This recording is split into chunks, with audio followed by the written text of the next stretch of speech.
Welcome back to the seventh video of this video series. In this one, I'm going to put chapter 7 and chapter 8 of the book together because both of them deal with Marxism. The first, chapter 7 dealt with the Marxist superstructure, while chapter 8 dealt with the Marxist base and offers a criticism of Marxism on those two fronts. Now, this isn't a hostile criticism of Marxism, because as I've read into Marxism, I've become more respectful of Marx. I understand that he actually was a very intelligent person, and his system has lots of facets to it which are very important and actually quite interesting and actually have some value. Now, in the modern world, Marxism has been less important than it was in the past. Obviously, the fall of the Berlin Wall, the USSR. We still have people claiming to be Marxists in China, and some people dispute that, obviously. And then you have Marxists in the West who they have a very tenuous link to Marxism, really. So what I've done in this, what I'm going to do in this video, and what I've done in I'm not going to go over all of the details of the two chapters. Instead, I'm going to approach this specifically from the angle of the system and go into a bit more of the technicalities of the thing. So the first part I'll start with is looking at the issue of dialectical materialism. I'm sure most of the readers have heard this term, probably rolling their eyes right now, and I won't blame them. But if you see the image I'm going to put on the screen, this dialectical materialism underpins the stages of development of Marxism. It's actually a very similar stages of development that you find in liberal theory. And I want to draw the reader's attention or the viewer's attention specifically to the issue of primitive communism right at the base of this, and also communism in that's supposed to develop in the wake of the proletarian revolution. What I want to focus on specifically here is the issue of the primitive communism. One of the main sources for this idea of primitive communism, it's basically Marx's anthropological studies. I think one of them is the work of Lewis Morgan's Origin of the Family. Engels writes about this, and apparently Marx was going to write about it. I covered this in the book, so I won't cover it now. I'm sure it won't come as a surprise to any of the listeners that this is all based upon a massive misunderstanding of non-modern orders, the type which we've seen in earlier chapters, which is basically a form of retrojection. So I'm not going to cover that in any more detail here and just basically point out that it's just completely wrong. So instead we'll skip to another question, and that's the question of epistemology.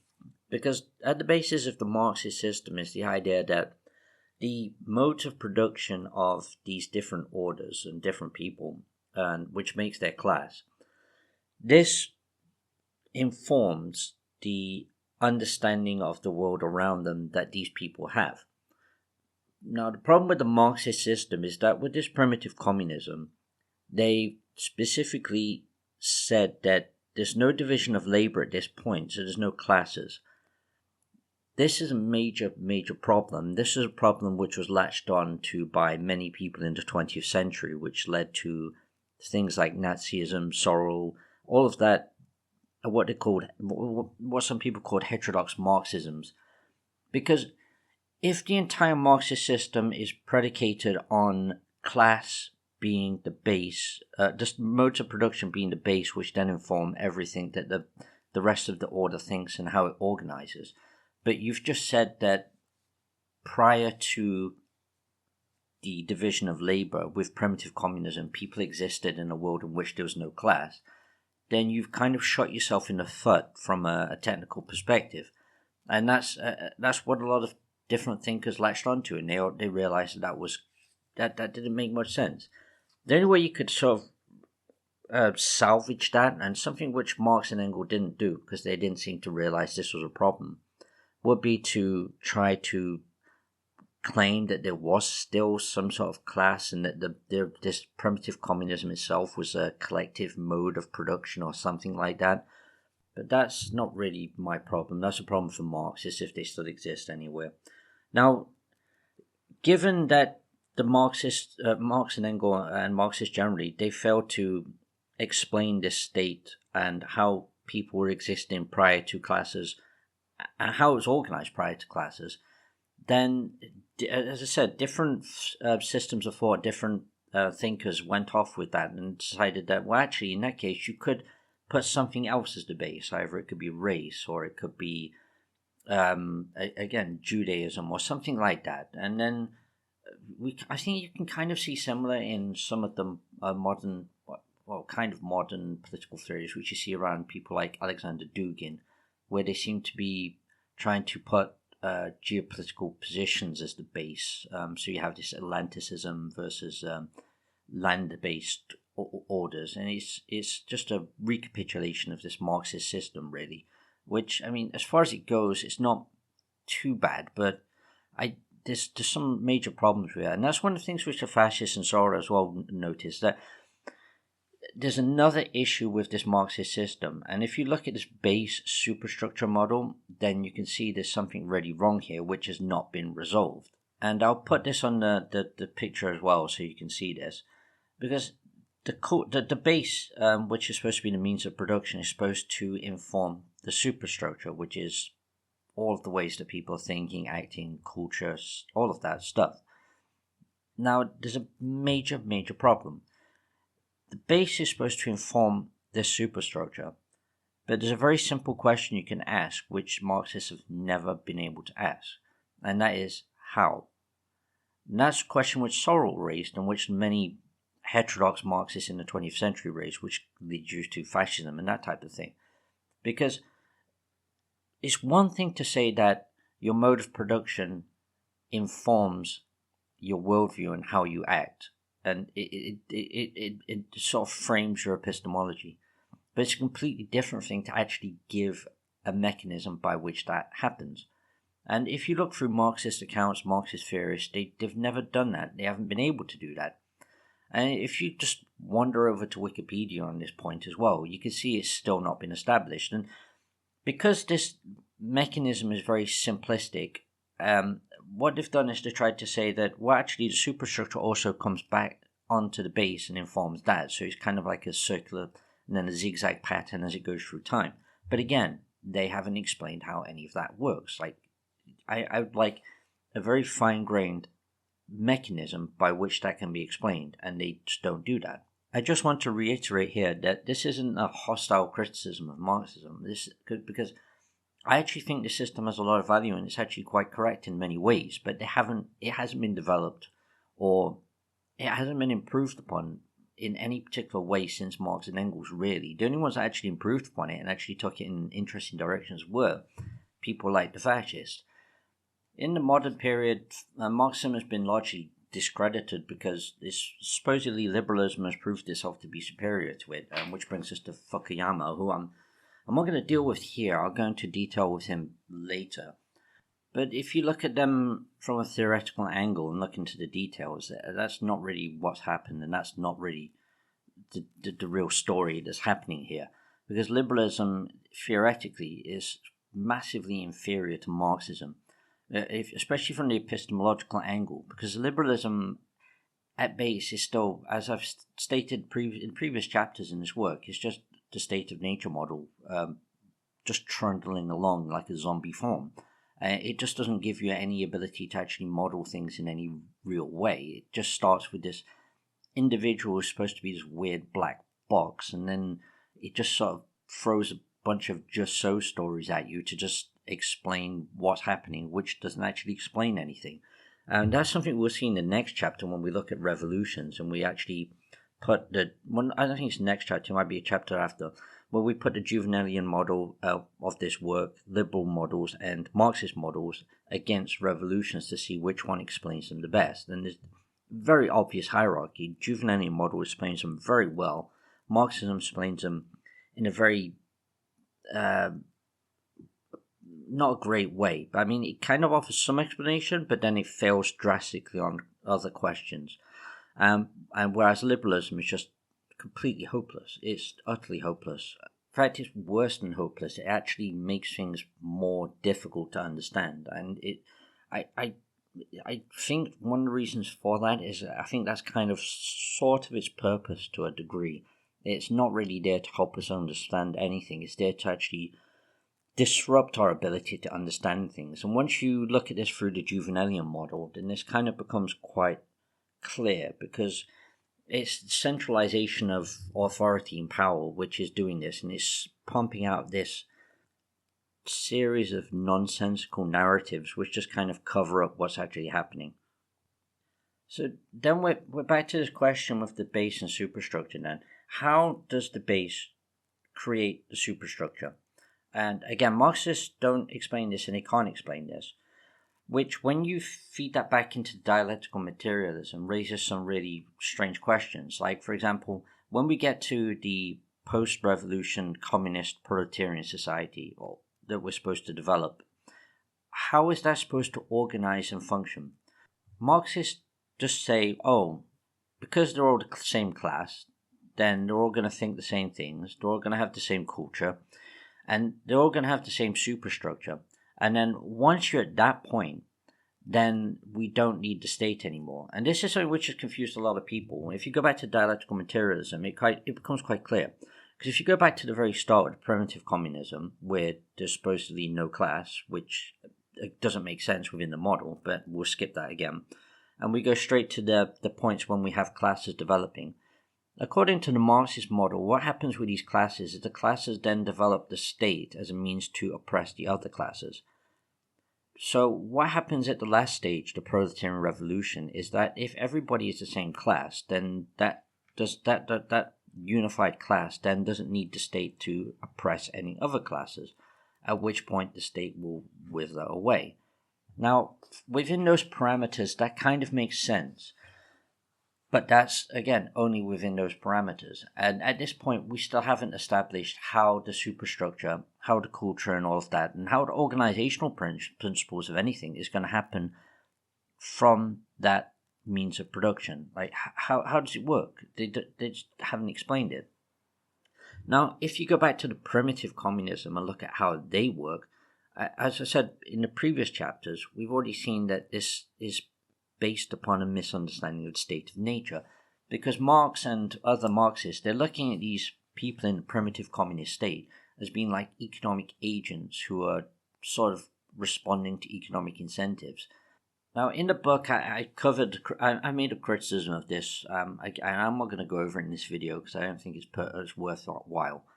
But what I will do is point out that, again, this is just retrojection. They're just taking an understanding of humans which developed in about the 17th century in the wake of French Revolution and French issues with centralization, and then thrown it all the way back into the past and thrown it onto orders which have been completely separate from ours for thousands of years in some cases, more than 10,000 years, and then assumed that these concepts would be applicable to these people. So that's how they managed to make up this dialectical materialist system of stages of development. Now, there's also another problem with the stages of development, is that if you look at historical evidence and you go into anthropology, none of this actually tracks at all. And this is something which Graeber and Wengrow and Salins cover in quite a lot of detail. These stages of development kind of don't exist, and where you can kind of see sort of stages, they're not linear in this sense. A lot of the time they'll go back and forth, they'll swing off in different directions. Sometimes you have orders where they go from one sort of form of production to another based on seasonality, which it doesn't factor into the Marxist system at all. So again, none of this, it doesn't track with reality, so it's kind of defunct, really. But this doesn't mean that like liberalism has been proving against Marxism, because if you look at the liberal accounts of all of this, it's not that much different, and it is different in that it's far more brainless, and it's actually got no underlying mechanism other than like Whig history or something like that. So the idea that liberalism has surpassed Marxism or proven itself against Marxism in any real sense is kind of, it doesn't pass the sniff test at all. I mean, I know Fukuyama caused quite stir with his argument, but I was going to say, I was going to go over this in detail in a late chapter. I want to make a point here which I've seen occur so many times after realizing what's happening with Fukuyama article, the end of history thing. When Fukuyama is talking about the end of history, he's not talking about events, he's not talking about history in the normal understanding. He's talking about history in the understanding within the Hegelian system. Now, in the Hegelian system, Hegel, he used history in a completely different form. What he's referring to with history is like a teleological process by which humans are advancing towards a perfect individualization, a perfect individuality. So when Fukuyama is talking about the end of history and that liberalism has kind of vindicated Hegel in that it's proven to be the best vehicle for the individualization of humans, that's actually correct as far as it goes, because the liberal state is psychotically obsessed with individuals. So again, he's not talking about events or things that are happening or history in the common understanding. He's talking about in that Hegelian system. So has liberalism proved itself superior to Marxism? No. Liberalism, nobody can really even explain it properly or what it is. It's more like an anti-thought system, an anti-theory system. There's just really nothing there. As we'll see in the next video, in the next chapter, when we look at revolutions, liberal accounts of revolutions are just they're just completely worthless. They're less than worthless. They actually inhibit your ability to actually process the information which is coming in. Again, I think that's to some degree purposeful. I think certain actors at certain times have been quite happy to promote and support liberal interpretations of things like that just to cover up what's happening. But this is not an apologetics for Marxism, though, because Marxism still contains massive amounts of errors which really all stem from its continued adherence to liberal concepts. And one of them is the liberal individual, which Marxism did correct the liberal individual to a degree. So again, if you have the state-innate individual and you have the liberal individual, then their epistemology is like a black box. It just appears from within themselves mysteriously. And the only way you can actually provide any sort of collective way of explaining their behavior is by kind of modeling them like amoebas responding to some sort of outside pressure, which is what you get with Hobbes.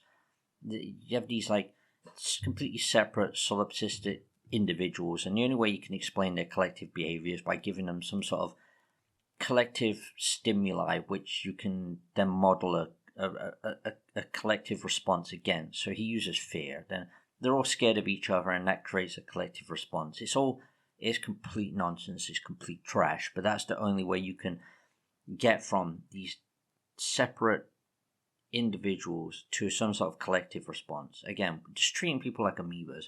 Now with Marxism corrects this to a degree in that it points out correctly that this is a completely limited epistemological approach, because the world around us as we experience it on a daily basis influences the way we approach the world. Now his mode of production, again, he doesn't provide any mechanism why it should happen. I mean, you would have expected subsequent Marxists to actually do that, and subsequent Marxists didn't do that, and they still haven't done that. Now again, the fascists did, and this is where you get, again, back to the fascists, this is where they came into it, because they looked at this and said, well, actually, we don't operate like amoebas like this. We're not robots where you give someone farming equipment, put them on a farm, and then all of a sudden they update their software like beep boop. Oh, I'm a robot now. I'm a farmer now, so I'm going to think like a farmer and act like a farmer. It's far more sophisticated than that, and far more. There's more to it. I mean, and also this idea that we operate in this like one-way direction, like our mode of production then informs our superstructure, is completely simplistic, and there's just nothing there. And it's very obvious that our ideas, concepts, and other things feed back into how we think about the world. And that's where, again, where fascists and people like Sorel came into it, and that's where the myth of the violence, all of that type of things, that's where that all comes into it, because they couldn't accept this very simplistic Marxist model, which was falsified by their everyday experience. And as far as it goes, I think they're correct, and also I think Marx was still correct. And I actually offer a epistemological approach which actually resolves a lot of the problems of Marxism with my previous book, Nemesis, and this book, which I'll go into in later chapters. where it kind of, I offer a quite detailed mechanism by which this happens. I mean, maybe Marxists could integrate this mechanism into their work somehow. I'm not entirely sure. I think it doesn't quite work, but I wouldn't. I don't know. Maybe someone far more creative could actually do that, but I don't think you could. But one of the upshots about this problem with Marxism and its continued adherence to this liberal individual at base, really, is that when you come to things like dialectical materialism, the only way they can explain these transitions to different forms of production is from an internal perspective.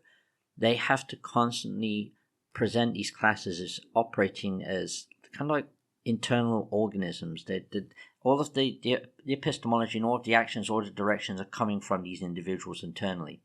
So when you get these breaches and these revolutions, they can only be explained internally in relation to these different classes. So you have the older class is operating as like this kind of organism, and then you have the newer class operating as kind of organism, and then they clash, and then they have a revolution, and the new one takes over the state. So at every single point here, the state is not treated as if it's an agent in and of itself. It's just like a tool which the classes operate. Now, again, this is something which we'll go into in the next chapter when we look at revolutions. But in the book, I did cover the Russian history a little bit in relation to revolutions and these developments to look at if this makes sense, because it just doesn't. The idea that these classes operate internally by themselves and then they have these revolutions, it doesn't make sense when you ask the question of why these revolutions occurred at the times that they occurred. Because Marxist theorists, that's a question which they can also not answer. And if you look at people like Stalin, who actually wrote on this, which would be as primary of resources you can get, people like Stalin and Trotsky, when they explain it, they just fudge their explanation massively because they can't do it. They just have to say things like, oh, at a certain stage of the development, or then begins an epoch of social revolution. Well, okay, but why? Why at that time? They can't explain it. They just have to kind of give some like weird psychological explanation or some sort of weird, oh, metallurgy developed and then for some reason after a certain period it happened. But okay, but why then and why in that place?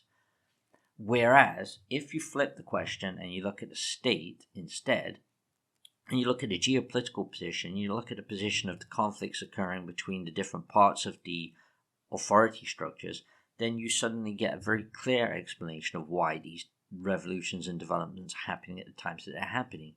They're usually almost always happening at periods when the state or the authorities or whatever that structure of organization in that particular order is in some sort of geopolitical conflict or some sort of conflict with other orders or other parts of its own order, which requires they make some sort of changes to its structure. Now, one of the examples I gave in this was the development of serfdom in Russia. Now, you can see the development of serfdom and the taking away of serfdom as well as being very clear responses to military issues. Like the implementation of serfdom was, I'm going to butcher some terms here, but it began with Ivan III and his Pomesti system or something like that, which he developed around about the time he conquered Novgorod. So he distributed land and basically started to tie the peasants, the serfs, to the land so as to be able to fund a fighting force which was far more loyal to him and less loyal, so he didn't have to rely on the boyars who were more intransigent. And a lot of time they were allied with the Lithuanians, who were a big problem for the Russians at that time. So we can see quite clearly that this economic system, this mode of production, didn't just suddenly spring into place because certain resources became available or because it just happened for vague reasons. It happened for a very simple, well, not very simple, but a very specific reason. The Tsar was obviously looking to centralize rule. He needed a fighting force which was more loyal to him. So he started to implement this system which could fund this fighting force against the boyars, who were, again, pretty intransigent and a bit of a threat to him. And this carries on when you get further along the line in serfdom, and you actually, when you get to the point where serfdom was being removed, that's in response to the Crimean War to a large degree, because the Russians got beat quite badly at that point, and they needed to try to modernize their way of organization, because France and England, more specifically Turkey as well, were able to humiliate the Russians, and they needed to develop more modern weaponry and more capabilities to develop a modern army, which wasn't really that possible with serfdom. So that's when you start to see the emancipation of serfdom. So you can see a very clear link between these geopolitical conflicts and these changes in the classes which develop within these orders. So we don't see capitalist classes develop in Russia and then the system changes in accordance with that. What you're actually seeing is the system developing capitalist classes through legal systems, legal incentives, all of that type of thing. So the arrow of directionality here is completely backwards.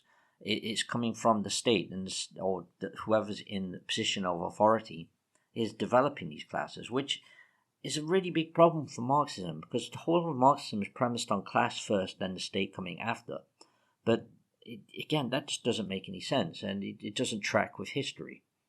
Like, again, the emancipation of the serfs, and I think it came in around 1870, I think it's 1874, and the Crimean War was 1860s, somewhere around there. So you can see a very clear link between those two events. I mean, there's some distance in time, but that's just a kind of a lag in the implementation of this new policy. And you kind of see this when you get further down the path to the 20th century as well. Because the Russian order implemented a number of reforms to try to break down serfdom and trying to create a kind of capitalist farming class to modernize their farming infrastructure.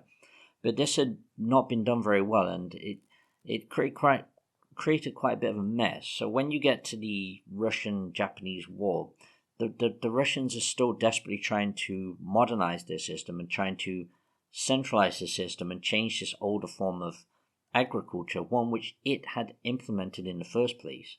And so now it's trying to change it to ones which mirror the ones which you see in France or in England, with more modernized machinery and production of crops which were more marketable. And we find the Marxists, when they come into power, they inherit this problem, and they're not operating from classes which had developed before them. They're trying to implement and create classes as they're going along. So even the Marxists themselves are operating in direct contradiction to the theory which they're supposedly working by, because these classes are not just spontaneously developing. They're actually trying to force them into being through legal means and oppression, physical force, taking over these properties and just forcing it. So again, the arrow of causality is completely backwards here. We've got the state or authority is creating these classes, and it's not the classes which are creating the state and authority. So this is why when you look at accounts of the Russian Revolution from people like Lenin or Stalin or Trotsky, they engage in these weird theoretical justifications for their actions and the way that the revolution progressed in ways which just don't accord with Marxist theory. I mean, Stalin's a really bad one at that. He just makes up a bunch of stuff to try and justify it, which, I mean, you can understand it. I mean, in his position at that time, he's inherited a situation which didn't go according to this theory, but this whole thing had been put in motion due to this theory, so he's kind of stuck in the position. He just has to make up a story at that point, and it's kind of clear from when he's writing that he's just making a story up. And you can see that in Lenin as well. One of the reasons why I think he didn't finish his book on revolutions is because he knew it was all wrong at that point, but they had no creative means to explain their way out of that, or a way to develop the way out of that, because at that point that's already become ingrained as the official ideology, so it just gets stuck as it is. Now in the West, there was some ability to actually make some developments to this, which is what happened in places like France and Italy, But then post-Second World War, Marxism still trundled along in the West, but American funding came in and just diverted it into really bizarre and ridiculous directions and just took the brains out of it, which is something the Americans have done with a lot of things with their funding post-Second World War. It's quite interesting to look at the American funding of intellectual development in Western Europe, because it's kind of hard to establish exactly where this funding is genuine and where it's just a manipulation to make everybody as stupid as possible, because it's very hard to find that dividing line with American thought. It's very easy to look at it as being like Machiavellian, and they're just really super smart, and they're just funding these different directions in this thought to make it as useless and irrelevant as possible. But at the same time, if you actually read the writing of a lot of the prominent Americans, like if you read the Ford Foundation report by Gaither, he's like the top of the top, like one of the most elite Americans there is. But the stuff he's writing and the way he's justifying it is completely nonsensical. He puts different systems together which don't go together, and he's just not explaining himself in any way. And it kind of dawns on you that maybe they're actually not that smart, and it's just kind of like, I don't know, Forrest Gump levels of luck. It's hard. I don't know. I'm not entirely sure how to approach it, really. So, to recount the Marxist system then, and problems that we have with the Marxist system and why it failed. First of all, we have primitive communism, which Marx and Engels put in as a state of being where there was no class, which then undermines the entire dialectical materialism model, because the whole model is based upon class, modes of production informing the superstructure, and he's just basically put at the very start a state of being in which there is no mode of production class which any people are adhering to, which is a massive error. Then secondly, you have the development of communism after the proletariat come into power, which is supposed to happen by the proletariat being super productive, taking over the factories, and then making everybody else of the same class. So that it kind of mimics the primitive communism, and classes dissolved away, and then everybody lives according to, well, again, it's not even clear. The class dissolved away, or are they all the same class? Nobody's explained it properly. If it dissolves away, then you're back to the primitive communism problem, where how do you explain how they're all operating together and organizing together? Because you said that class was the organizing principle at the base. But if they're all the same class, and class is the organizing principle, then we're on to the second problem, which is that they've never explained how the base informs the superstructure. Like, how does the class inform the thinking, the way of being, and the epistemology of all the people? What's that exact mechanism? Again, I'm not saying that there isn't and that this is wrong. I think actually on this point he's actually quite correct. And again, I provide a system which kind of offers a more sophisticated explanation of this mechanism and how it could happen and how it does happen. But Marxism didn't do that, so that's just left in the air. So we've got the primitive communism, we've got the communism after the state, we've got the base to superstructure problem, then we've got the state being a tool of the classes problem, when if you look at the class development of new classes, it looks like the state is the one implementing and putting that into effect, as you can see in the Russian situation with serfdom, and then capitalism being pretty much put into place by the Tsars, which undermines the entire Marxist theory of revolutions, which is quite central to it. So there's quite a few different theoretical points in which Marxism fails quite a bit. And again, this is not hostile criticism of Marxism, because I think it's actually a very intelligent system and it can be improved upon. It does need work. And the fact that I actually dealt with it in a number of chapters and treated it in such a way is a mark of respect, and it's something which I can't extend to liberalism, because liberalism has no underlying explanation for anything. It's literally just, oh, we appeared suddenly, all of our ideas and concepts come from within us like magic, then we just meld together and then suddenly create complex civilizations together because we're all scared of each other. It's one of those things where if you explain it in very clear terms like that, it just seems very comical. And it becomes quite obvious why we've never had anything approaching a science of how human orders operate, or any really good explanation for any of it, because there is no way to gain any sort of system from liberalism. It's actually a step back from Marxism. At least Marxism offered more sophisticated account of what's happening, even if it did fail on certain points. But that's the thing with scientific theories, hypotheses.